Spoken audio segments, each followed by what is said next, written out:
Hello everybody, V legal के channel पर आपका स्वागत है। हम लोग भारतीय संविधान के अंतर्गत फंडामेंटल राइट को पढ़ रहे हैं। इंडियन कॉन्स्टिट्यूशन में 6 फंडामेंटल राइट्स हैं। राइट टू इक्वलिटी, जो भारतीय संविधान के आर्टिकल 14 से 18 तक में वर्णित है। Right to freedom, article 19 to 22। Right against exploitation, article 23, 24।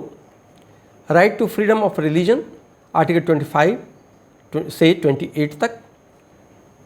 Cultural and educational rights, article 29 and 30। Right to constitutional remedies, article 32 to 35। पहले सेशन में मैंने फंडामेंटल राइट्स के अंतर्गत राइट टू इक्वलिटी को बताया था, जो अनुच्छेद 14 से लेकर 18 में वर्णित है। और दूसरे सेशन में राइट टू फ्रीडम को समझे, जो आर्टिकल 19 से 22 में वर्णित है। आज का विषय है फंडामेंटल राइट के अंतर्गत राइट अगेंस्ट एक्सप्लॉयटेशन, अर्थात शोषण के विरुद्ध सुरक्षा का अधिकार। शोषण के विरुद्ध सुरक्षा का अधिकार एक मौलिक मानव अधिकार है, जिसका उद्देश्य व्यक्तियों को विभिन्न प्रकार के शोषण से मुक्त रखना, सुरक्षा प्रदान करना है। यह उन प्रथाओं पर रोक लगाता है जो मनुष्य की गरिमा को कम करती है। इस अधिकार का सार प्रत्येक व्यक्ति, विशेष रूप से समाज के कमजोर वर्ग की गरिमा, स्वतंत्रता और कल्याण की रक्षा करने में निहित है। यह सुनिश्चित करने के कि उन पर जबरदस्ती, दुर्व्यवहार या अमानवीयकरण न किया जाए। भारतीय संविधान में राइट अगेंस्ट एक्सप्लॉयटेशन अर्थात शोषण के विरुद्ध अधिकार मौलिक अधिकार के रूप में परिभाषित है, जो आर्टिकल 23 और आर्टिकल 24 में वर्णित है। Article 23 prohibits the practices of human trafficking and forced labour, and article 24 provides for prohibition of child labour. सबसे पहले समझें कि ह्यूमन ट्रैफिकिंग क्या होता है, फोर्स्ड लेबर क्या होता है और चाइल्ड लेबर क्या होता है। ह्यूमन ट्रैफिकिंग अर्थात मानवीय तस्करी, मानव को जबरदस्ती कार्य करने के लिए बेचना या खरीदना। मानव तस्करी एक ऐसा अपराध है जिसमें किसी को श्रम या सेवाएं प्रदान करने के लिए या व्यावसायिक यौन कृत्यों में शामिल होने के लिए धोखाधड़ी करके या जबरदस्ती मजबूर करना शामिल है। जबरदस्ती विभिन्न प्रकार से हो सकते हैं, डायरेक्ट हो सकते हैं या इनडायरेक्ट हो सकते हैं। शारीरिक या मनोवैज्ञानिक हो सकता है। यहाँ जो तस्कर होते हैं वे पीड़ितों को फंसाने के लिए हिंसा, चालाकी, झूठे वादे या रोमांटिक रिश्ते का इस्तेमाल करते हैं। मानव तस्करी किसी भी समुदाय में हो और किसी पीड़ित किसी भी उम्र, जाति, लिंग या राष्ट्रीयता के हो सकते हैं। इस अपराध के पीछे संगठित नेटवर्क या व्यक्ति जैसे लोगों का फ़ायदा उठाते हैं जो कमज़ोर, हताश हैं या बस बेहतर जीवन की तलाश में हैं। फोर्स्ड लेबर क्या है? जब किसी व्यक्ति को उसकी इच्छा के विरुद्ध काम करने या सेवाएं प्रदान करने के लिए मजबूर किया जाता है, तब यह होता है फोर्स्ड लेबर, अर्थात जबरन श्रम। किसी अनैतिक दबाव के तहत जबरदस्ती या डराकर, धमकी देकर या सूक्ष्म तरीके से उसकी इच्छा के विरुद्ध काम करने के लिए विवश किया जाना ही फोर्स्ड लेबर की श्रेणी में आता है। इसे गुलामी कह सकते हैं, बंधुआ मजदूरी कह सकते हैं। चाइल्ड लेबर क्या होता है? चाइल्ड लेबर अर्थात बाल श्रम। बाल श्रम का अर्थ है बच्चों को उनके बचपन, उनकी क्षमता और उनकी गरिमा से वंचित करना, और जो शारीरिक और मानसिक विकास के लिए हानिकारक है। अब आते हैं भारतीय संविधान के आर्टिकल 23 और 24 में क्या लिखा है। Article 23 prohibition of traffic in human being and forced labour. Clause A कहता है traffic in human being and beggar and other similar form of forced labour are prohibited and contravention of this provision shall be an offense punishable in accordance with law। यहाँ बेगर means बेगारी का अर्थ है किसी से जबरदस्ती बिना उसकी मजदूरी भुगतान किए हुए या बहुत ही कम मजदूरी देकर काम करवाना। बेगार जबरन श्रम की एक प्रणाली है जहां लोगों को बिना भुगतान किए हुए काम करने के लिए मजबूर किया जाता था। इस प्रणाली को ब्रिटिश सरकार के अधिकारी और जमींदार अपनाते थे और लोगों को बिना भुगतान किए अपना कार्य करने के लिए बाध्य करते थे। भारतीय संविधान का अनुच्छेद 23 मानव तस्करी और जबरन श्रम, गुलामी और शोषण को प्रतिबंधित करता है और ऐसी प्रथाओं के खिलाफ व्यक्तियों की सुरक्षा सुनिश्चित करता है। यह सुनिश्चित करता है कि किसी भी व्यक्ति को उसकी इच्छा के विरुद्ध या शोषणकारी परिस्थितियों में काम करने के लिए मजबूर नहीं किया जा सकता है और किए गए कार्य के लिए उचित पारिश्रमिक प्राप्त करने के अधिकार की रक्षा करता है। ऐसे कृत्य को संविधान के तहत अपराध बताया गया है, जिसे सजा का भी प्रावधान है। भारतीय न्याय संहिता 2023 का section 143, 144, 145 and 146 trafficking of person से संबंधित है, सजा का प्रावधान है। सेक्शन 143 क्या है?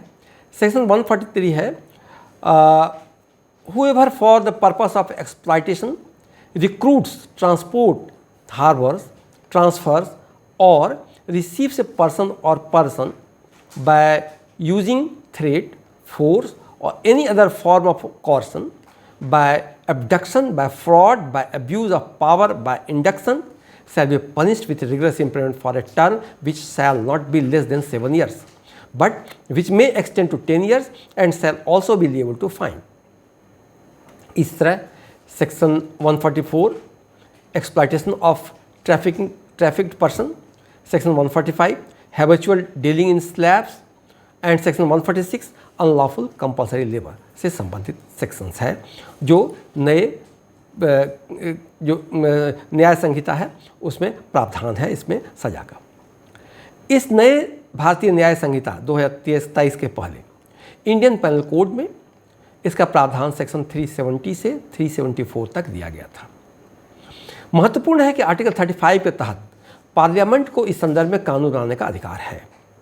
आर्टिकल 35 के तहत इसी अधिकार का प्रयोग करते हुए पार्लियामेंट ने इमोरल ट्रैफिक प्रिवेंशन एक्ट 1956 बनाया, जो विशेष रूप से ट्रैफिक इन ह्यूमन बीइंग को एड्रेस करता है। इसके अलावा और भी एक्ट बनाए गए जिसमें ह्यूमन ट्रैफिकिंग से संबंधित प्रावधान बनाए गए हैं, जैसे child labour prohibition and regulation act, POCSO act, juvenile justice act और भी एक्ट है इसमें।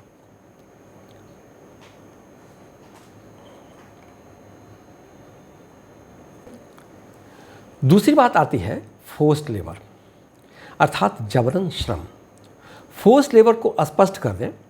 फोर्स्ड लेबर का अर्थ है किसी व्यक्ति को शारीरिक बल, कानूनी बल या आर्थिक परिस्थितियों जैसे न्यूनतम मजदूरी से कम पर काम करने की मजबूरी का उपयोग करके उसकी इच्छा के विरुद्ध काम करने के लिए मजबूर करना। उदाहरण समझें तो बेगार, बंधुआ मजदूरी आदि फोर्स्ड लेबर के कुछ उदाहरण हैं। सुप्रीम कोर्ट ने कई महत्वपूर्ण निर्णय देते हुए फोर्स्ड लेबर के को क्लियर किया है। Case of peoples union for democratic rights versus union of India 1982 का केस है सुप्रीम कोर्ट का, बहुत ही महत्वपूर्ण केस है। कोर्ट ने फोर्स्ड लेबर को डिफाइन किया। क्या क्या कहा उसने कोर्ट ने हेल्ड किया कि even if remuneration is paid, यदि पूरा रेम्युनरेशन दिया जाता है, it would be hit by article 23 if it is forced labour. यदि वो जबरदस्ती किया जा रहा है तो पूरा रेम्युनरेशन देने के बावजूद भी वो आर्टिकल 23 के तहत फोर्स्ड लेबर कहलाएगा। No forceful labour, unwillingness to do something, force not only physical or legal but also compulsion or economic circumstances. Remuneration then minimum wages ये भी हिट करता है आर्टिकल 23 ऑफ कॉन्स्टिट्यूशन को। अब आते हैं क्लॉज 2, आर्टिकल 23 का clause 2। Nothing in this article shall prevent the state from imposing compulsory services for public purpose, and in imposing such services the state shall not make any circumstance any discrimination on ground only on religion, race, caste or class or any of them। अर्थात राज्य को सार्वजनिक प्रयोजनों के लिए अनिवार्य सेवा लागू करने से रोक नहीं है और राज्य ऐसी सेवा लागू करने में धर्म, नस्ल, जाति या वर्ग या उनमें से किसी के आधार पर कोई भेदभाव नहीं करेगा। जिसे मिलिट्री सर्विसेज एक कंपलसरी सर्विसेज में आता है। यहाँ सरकार इस संबंध में उचित कानून लागू कर सकती है। अनुच्छेद 23 व्यक्तिगत स्वतंत्रता और गरिमा की रक्षा के महत्व पर जोर देता है। यह सुनिश्चित करता है कि किसी भी व्यक्ति का शोषण या काम करने की अपमानजनक स्थिति न हो। यह किए गए कार्य के लिए उचित और उचित पारिश्रमिक प्राप्त करने के अधिकार की रक्षा करता है। अनुच्छेद 23 का उद्देश्य व्यक्तियों, विशेष रूप से समाज के कमजोर वर्गों का शोषण और उन्हें अपने अधीन करने वाली प्रथाओं को खत्म करना है। यह समानता, न्याय और मानवाधिकार के सम्मान के सिद्धांत को कायम रखता है। अब आते हैं article 24, prohibition of employment of children in factory etc. No child below age of 14 years shall be employed to work in any factory or mine or engaged in any other hazardous employment. किसी भी कारखानों, खदानों या अन्य खतरनाक व्यवसायों में 14 वर्ष से कम उम्र के बच्चों को रोजगार पर प्रतिबंध है। यह आर्टिकल सुनिश्चित